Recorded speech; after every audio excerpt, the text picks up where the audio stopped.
Est-ce qu'on peut prier? Seigneur, que tu nous ouvres les yeux à cette parole qui n'est pas facile, qui n'est pas tout à fait consolateur, mais qui est bonne pour nous. Que tu nous aides à réagir, accepter ce que tu veux nous dire et mettre en pratique. Amen. Bon, j'ai appelé ce que je vais dire sur les pieds de la foi. Vous avez ce recueil de chants sur les aides de la foi. 3 fois cette an déjà, j'ai entendu prêcher sur ce livre. Dans mon église, où je vais régulièrement, dans une autre église où je vais de temps en temps, j'étais choqué de voir qu'ils prêchaient presque les mêmes choses. Et puis on fait une étude biblique où j'ai partagé un peu. Mais moi, j'ai besoin de ce que je vais vous dire et j'imagine que vous êtes comme moi. Jacques, dans l'Église, ils ont dit mettre des pieds à votre foi, mettre en pratique. C'est bien d'avoir une foi qui nous réconforte, mais qu'est-ce que nous faisons en pratique? Jacques, il est très pratique, il est franc, personnel, direct. Et quelquefois, ça nous met mal à l'aise peut-être, mais nous avons besoin de ce qu'il nous dit. Est-ce que vous avez remarqué un mot, on vient de le chanter, je n'avais pas remarqué ça avant, mais voilà, c'était même dans le chant qu'on vient de chanter, mais surtout dans le verset 16, si vous repensez après ça au verset 13, que personne ne dise, verset 20, que la colère de l'homme n'accomplit pas la justice de Dieu, 22, en vous trompant vous-même, 26, si quelqu'un d'entre vous pense être religieux et ne tient pas sa langue en bride, mais trompe son cœur. Vous pensez que Jacques est en train de nous dire quelque chose? Il est possible pour un chrétien de se tromper. Et nous avons besoin d'être corrigés par la parole du Seigneur. Il est facile d'être trompé par les autres, mais je pense qu'il est même plus facile de nous tromper nous-mêmes. En anglais, il y a une expression « You never know when you're being fooled ». Vous ne savez jamais quand quelqu'un vous trompe. J'ai demandé le mot pour « confidence trickster ». Apparemment en France, ça n'existe pas. Vous n'en avez pas ici. C'est une espèce d'escroc qui vient, il est tout charmant, il paraît honnête, mais tout ce qu'il fait, c'est juste pour vous tromper, pour vous donner quelque chose qui ne marche pas, pour vous convaincre de quelque chose qui n'est pas vrai. Je n'ai pas trouvé un mot, j'ai demandé, mais voilà. Mais quand il fait son travail, il ne dit pas avant, moi, je vais vous tromper maintenant, attention. Pas du tout, hein. C'est son travail de ne pas faire ça. Mais notre cœur peut nous tromper et nous ne sommes pas conscients. C'est quand nous regardons cette parole que nous voyons la vérité et après nous pouvons peut-être demander au Seigneur de corriger ce qui ne va pas bien.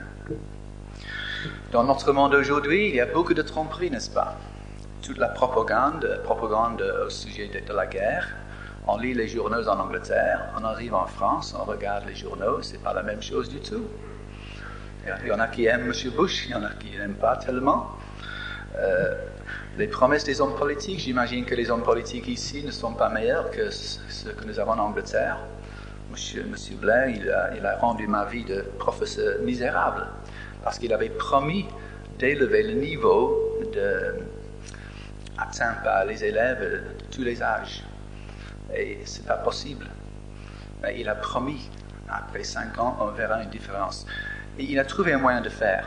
Il a baissé le niveau des examens. Mais tout le monde nie que ça est arrivé, mais les profs savent bien que c'est ce. Mais il y a des tromperies là-dedans, n'est-ce pas? Des réclames de la publicité. Si vous achetez ceci, vous serez heureux, etc. Les idées philosophiques, je pense surtout dans les lycées ici en France, mais c'est le même en Angleterre. Faites ce que vous voulez, chacun pour soi, vous pouvez croire ce que vous voulez, tout est égal. Et voilà des vies qui sont gâchées.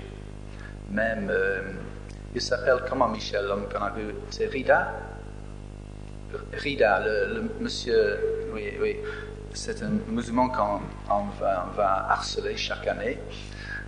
Et là, il a parlé beaucoup aujourd'hui du fait que les jeunes ne respectent pas les aînés, il y a un manque d'autorité, tout ça. Nous sommes trompés même par nos enseignants, n'est-ce pas?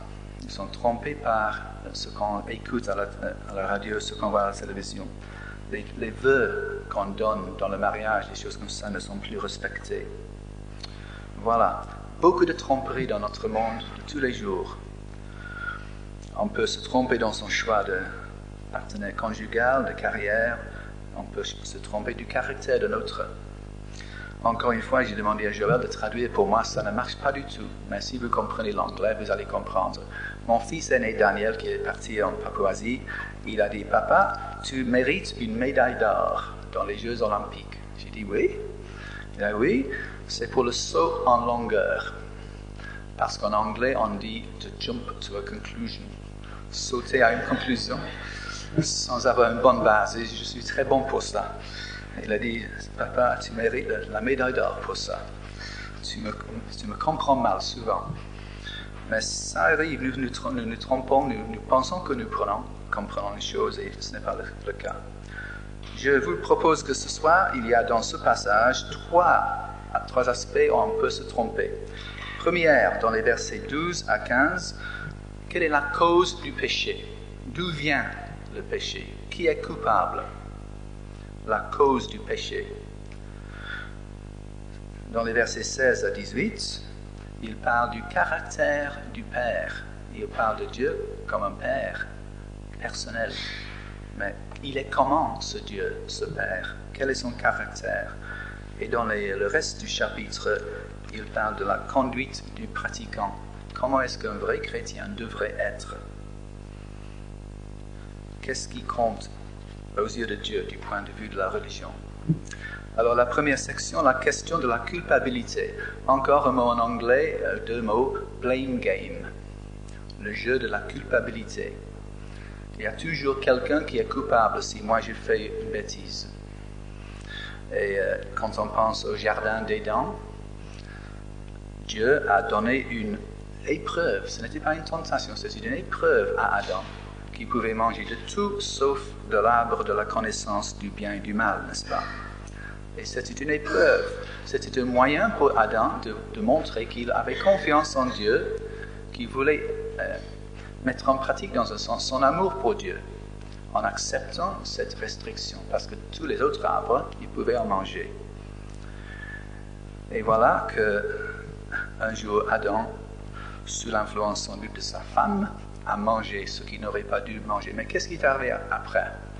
Dieu a dit à Adam, c'est votre faute, c'est ta faute. Qu'est-ce qu'Adam a dit?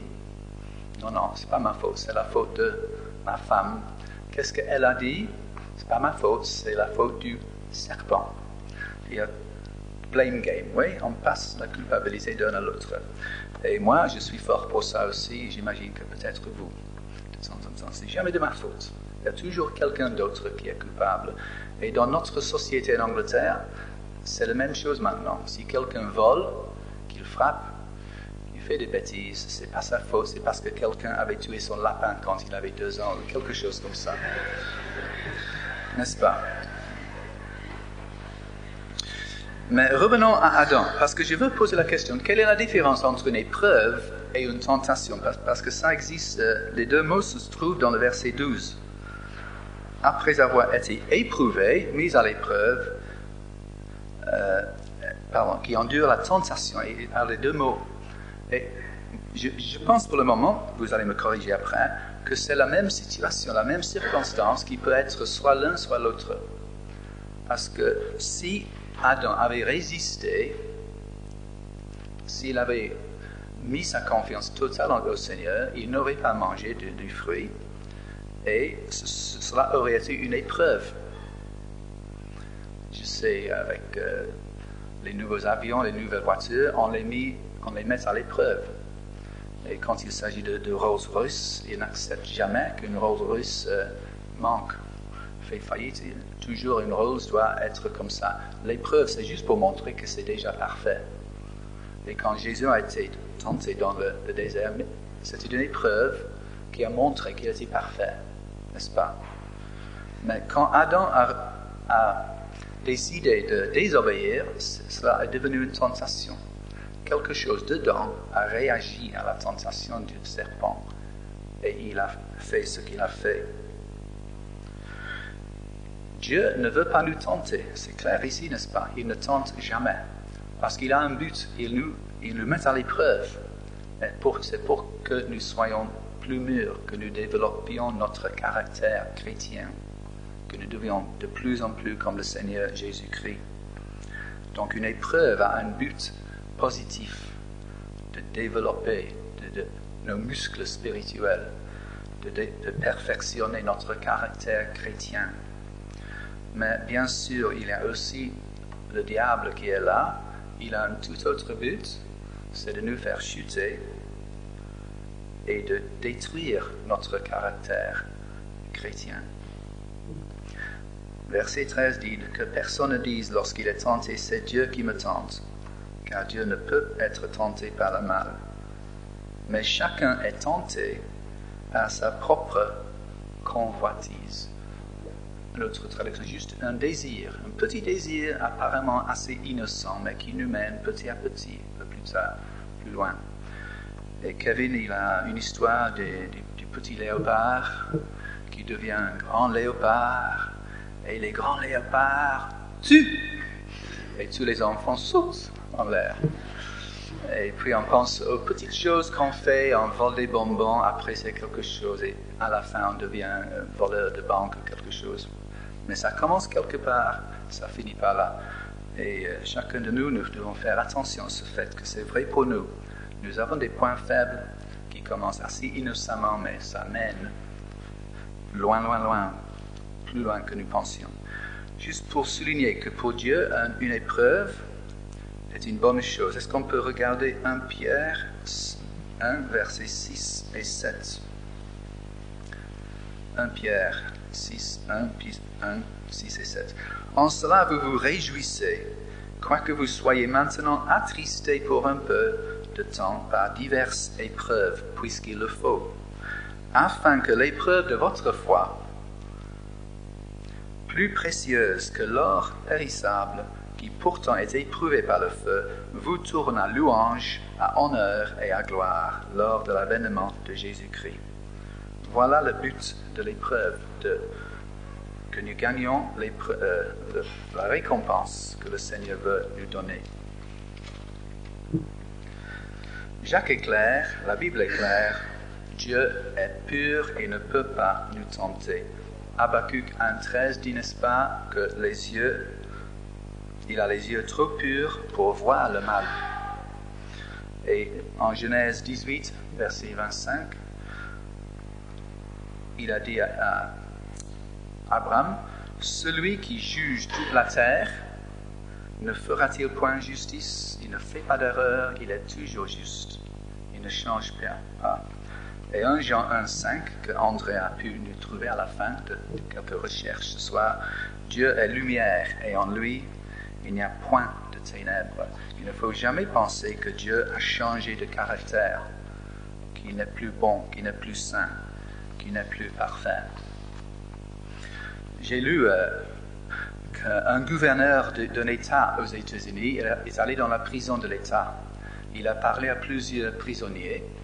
Il leur a dit, pourquoi êtes-vous là?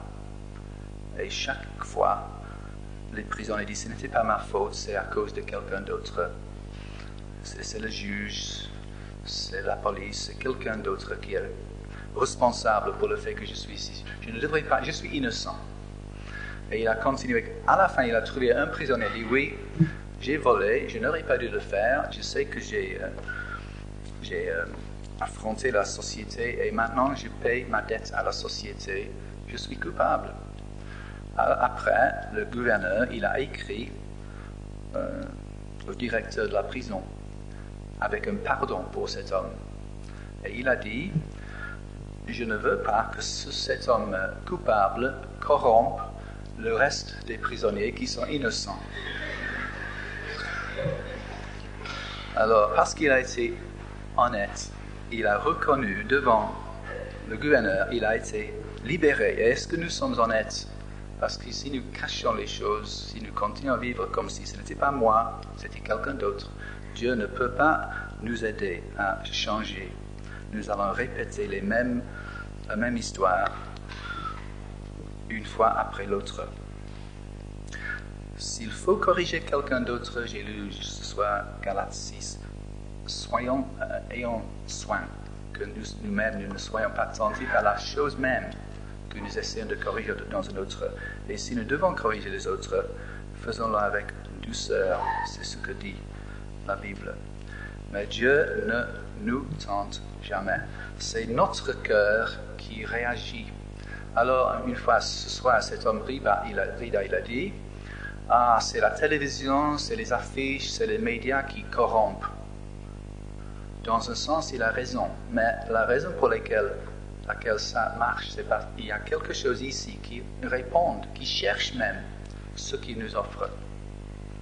Et c'est pas seulement sur la question de la sexualité, ça peut être la convoitise, la jalousie, toutes sortes de choses qui sont mauvaises, mais il y a une réponse ici qui ne devrait pas être là. La raison pour laquelle nous chutons, c'est pas parce qu'il y a la tentation là-bas, c'est parce qu'il y a quelque chose dedans, un traître qui est prêt à suivre les idées qui sont mises devant nous. Nous avons besoin, n'est-ce pas, du soutien du Seigneur pour nous aider à ne pas suivre ce chemin. Parce qu'il dit ici, la conséquence du péché, c'est la mort. Deux possibilités. Une épreuve, obéissance, croissance spirituelle, tentation, chute, mort spirituelle.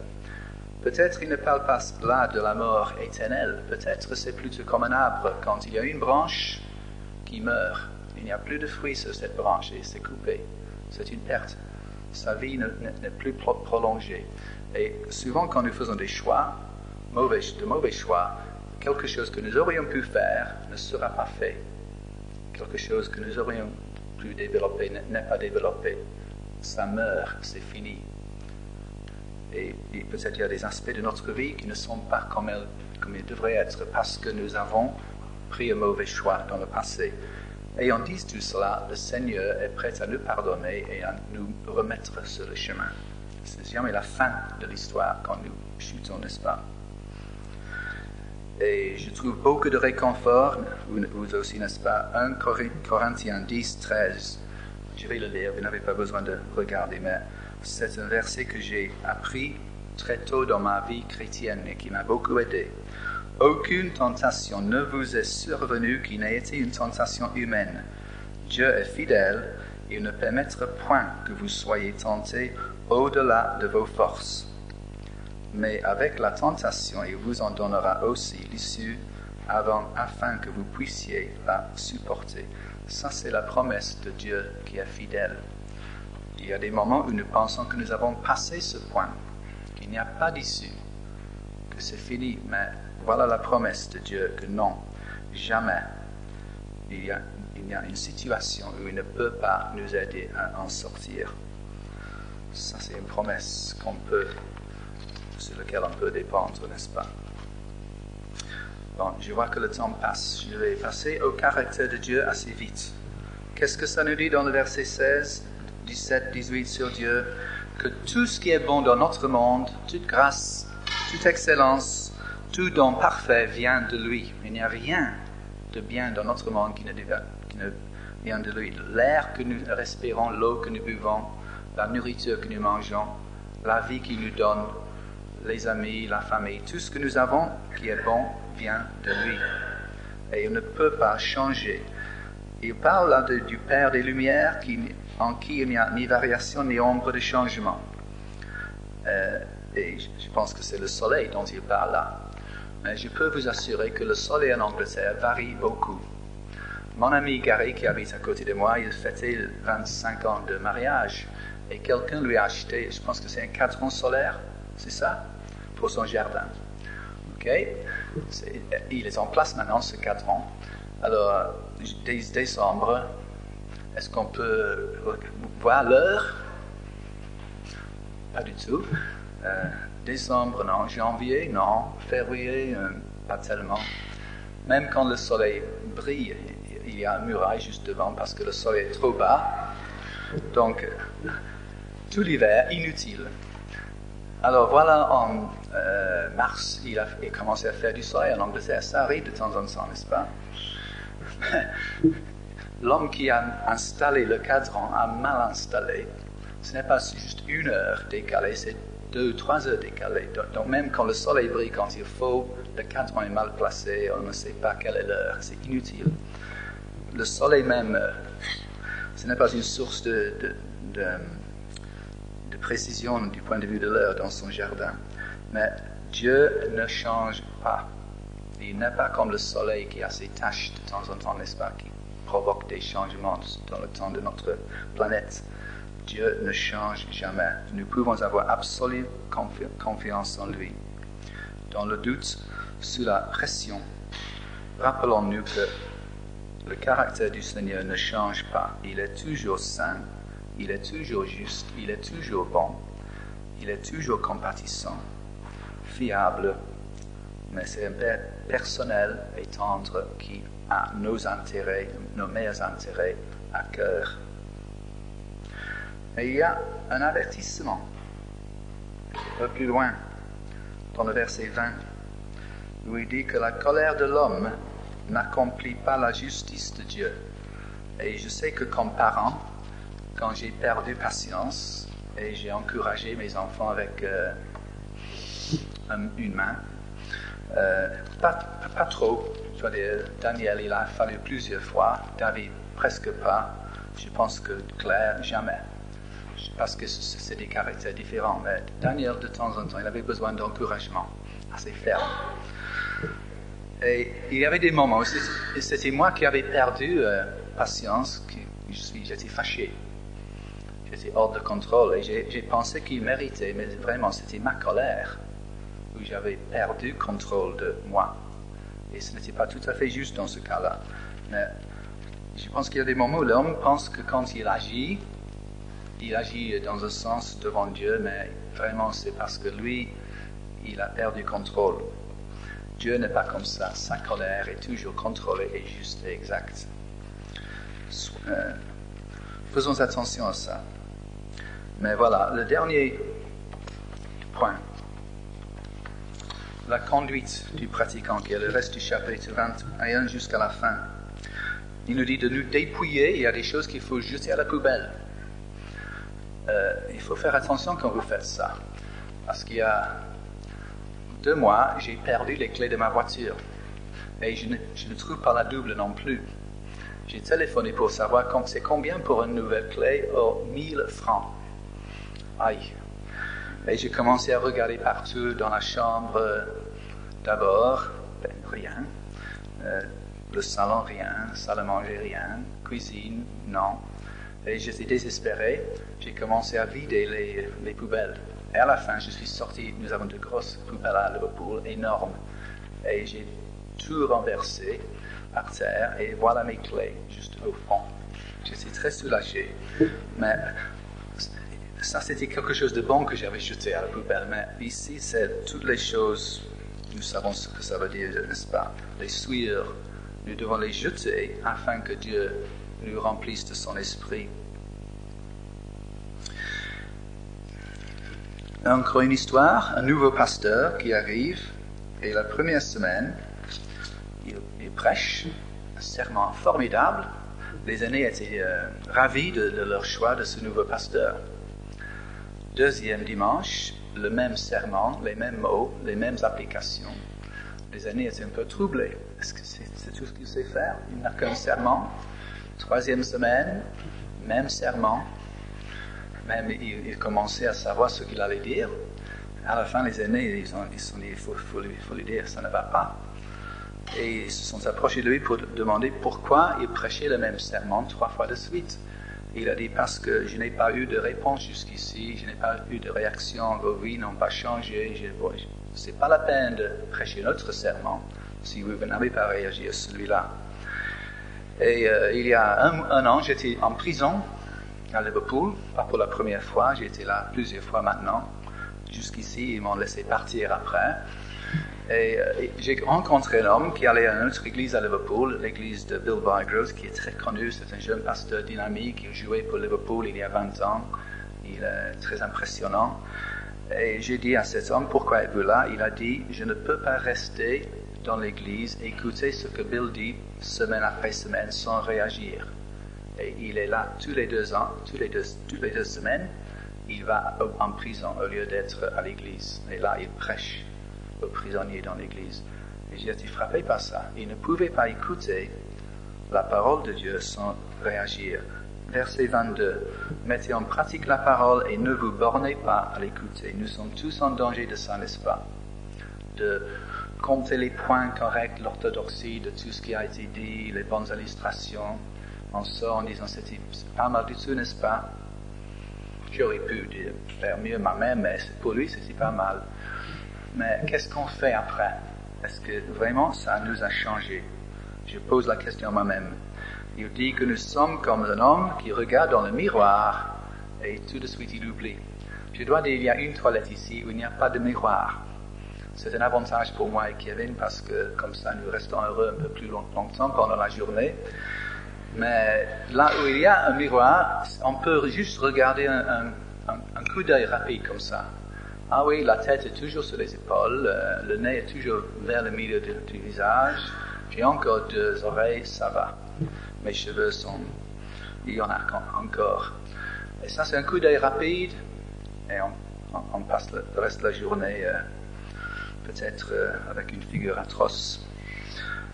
Mais si on passe quelques instants à bien regarder dans le miroir, on regarde, encore des cheveux blancs. Il faut que je coupe ma barbe. J'ai un gros bouton sur le nez, il faut que je fasse quelque chose. Et on commence à voir des choses qu'il faut régler, n'est-ce pas? La parole, on peut le lire vite, on peut oublier vite, ou on peut jeter un regard prolongé pour voir qu'est-ce que ça dit concernant mon caractère, ma conduite comme chrétien. Parce que Dieu nous révèle la réalité qui n'est pas toujours ce qu'on veut savoir. J'ai cherché le proverbe qui dit que les blessures d'un ami sont fidèles. Faithful are the wounds of a friend. Quelquefois, si nous avons quelqu'un qui peut être honnête avec nous, pour dire, tu sais, ça ne va pas, mais qui est prêt à se mettre à côté de nous, pas au-dessus, mais à côté de nous pour nous aider, pour dire même peut-être lui, il a eu le même problème. Mais nous avons besoin de nous soumettre à la parole, pas critiquer, pas refuser, mais nous soumettre à ce qu'elle nous dit. Parce que si on ne réagit pas, il dit que notre religion est vaine, c'est une perte de temps. Et dans les derniers versets, il est très pratique, n'est-ce pas? Le verset 26, si quelqu'un entre vous pense être religieux, et je me suis dit, oui, nous, les évangéliques, nous pouvons être religieux. Je compte les points, je suis allé ici 3 fois cette semaine. Chaque soir, je suis venu. Je serai là dimanche. Je lis la Bible tous les jours. Je prie pour les missionnaires. Tous, ce sont des bonnes choses à faire, bien sûr. Mais on peut faire tout cela. Et c'est extérieur. C'est ce que les autres voient. Et je parlais avec Kevin avant, avec l'islam. Non, c'était Kevin. Que c'est extérieur. C'est ce que les autres voient tout le temps, n'est-ce pas? On compte les points. Parce que l'homme, quand on est allé voir Riba, il y avait un autre homme qui a commencé à prier. Il avait son petit tapis et il le faisait à notre vue. Et Kevin a dit, ça vaut 2 points. Ça, c'est le témoignage c'est un bon musulman. Hein? Mais nous pouvons faire la même chose entre nous. Faire semblant d'être 100% quand vraiment il y a des choses qui ne sont pas réglées dans notre vie. Et qu'est-ce qu'il demande de nous? La langue en bride. Il aurait pu laisser tomber ça. Parce qu'il met ça à côté d'eux, s'occuper des orphelins et les veuves. Et je trouve ça un peu choquant. Que dans les yeux de Dieu, si nous ne contrôlons pas ce que nous disons, les autres actes peuvent être vains, inutiles. Ça, c'est un avertissement, c'est un défi que moi je dois prendre à cœur. Mais finalement, le verset 27, la religion pure et sans tache devant Dieu notre Père, ne nous trompons pas. C'est de visiter les orphelins, les veuves. J'ai trouvé dans le psaume 68 que Dieu a dit de lui-même, c'est lui qui s'occupe des orphelins, qui est le défenseur des veuves. C'était des personnes qui étaient sans aide, sans soutien, n'est-ce pas, dans la société de Jacques. Et ça peut être pas simplement les gens matériellement pauvres, mais les gens spirituellement dans le besoin. Est-ce que nous visons ces personnes? Nous pensons que c'est là que je dois mettre mes énergies, mon temps. Et l'autre côté, c'est de nous conserver de la souillure du monde, ce qui est très difficile, parce que nous sommes entourés par un système de pensée qui ignore l'existence de Dieu, n'est-ce pas? Tout le système. Quand on écoute les experts à la télévision, est-ce que Dieu prend la première partie de leur pensée? Je ne pense pas. Nous sommes entourés de ce système. Une dernière illustration, un homme est allé dans une ancienne mine où tout était couvert de poussière noire, tout était noir. Mais voilà une petite fleur, toute blanche, qui faisait un contraste éclatant avec le reste du paysage. Et on a expliqué que cette fleur a une espèce d'émail qui protège. Et même si la poussière tombe dessus, ça tombe de la fleur, ça ne reste pas. Il est possible pour un chrétien de rester dans ce monde. En effet, c'est ce que Jésus a demandé de chacun de nous. Autrement, nous serions au ciel. Nous pouvons marcher avec lui. Nous pouvons rester purs, mais c'est pas par nos propres efforts. C'est pas en dépendant de nos propres cœurs, parce qu'ils sont corrompus. C'est en lui demandant de nous pardonner, de nous purifier, de nous aider à marcher comme il faut. Donc voilà, quelle est la cause du péché? Notre cœur. Quel est le caractère du Père? Toujours bon. Et quelle devrait être la conduite du pratiquant? Brider la langue et montrer l'amour pour ceux qui ne peuvent pas céder. Je veux juste conclure en lisant 1 Jean 1, 8 à 10. Et puis si tu peux venir prier pour nous, Kevin. 1 Jean 1, versets 8 à 10. Si nous savons que nous avons manqué dans l'épreuve, nous avons chuté, voilà ce que nous dit le Seigneur. Ne nous trompons pas, parce que chacun de nous péchons. Si nous disons que nous n'avons pas point de péché, nous nous séduisons nous-mêmes, et la vérité n'est point en nous. Dans ce sens, ça c'est un réconfort, n'est-ce pas? Parce que nous sommes tous dans le même cas. Si nous confessons nos péchés, il est fidèle et juste. Il peut être tous les deux à cause de la mort de Jésus sur la croix. Il est fidèle et juste pour nous les pardonner et pour nous purifier de toute iniquité. Nous pouvons être comme cette fleur blanche au milieu de la mine. Nous pouvons être purs parce qu'il nous a purifiés encore une fois. Si nous disons que nous n'avons pas de péché, nous le faisons menteur. Sa parole n'est point en nous. Nous péchons, mais nous avons un Seigneur qui peut nous pardonner. Kevin.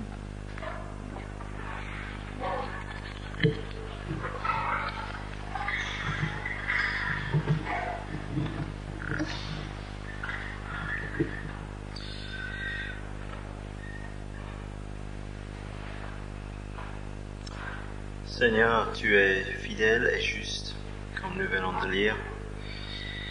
Tu ne changes pas. Nous voulons te louer, Seigneur, ce soir. Nous savons que pour chacun de nous qui a mis notre